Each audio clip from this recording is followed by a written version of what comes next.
Around 1,000 people in the U.S. were shot and killed within the last year because of a deadly force encounter with a law enforcement officer. The Washington Post compiled records, news reports, and internet databases to keep track of each shooting.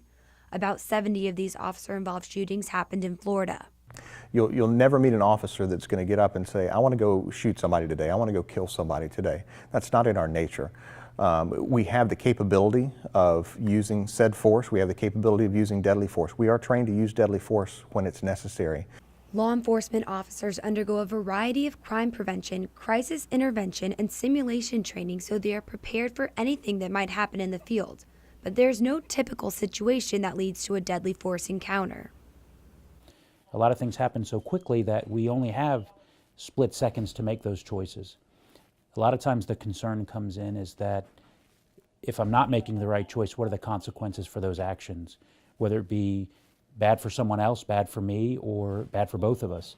Shooting records from the Alachua County Sheriff's Office show there have been 5 fatal officer-involved shootings in the county in the past 5 years. There aren't specific rules on how an officer should react in a deadly force encounter because every situation is different.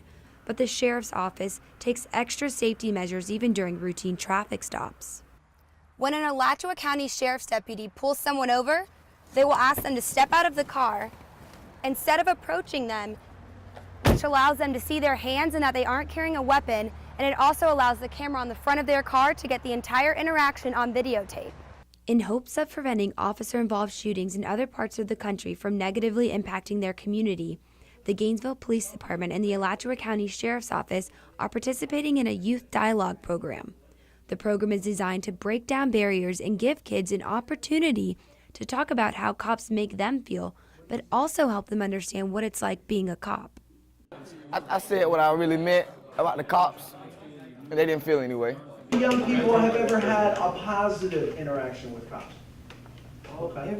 Like some are actually fun if you just take the time.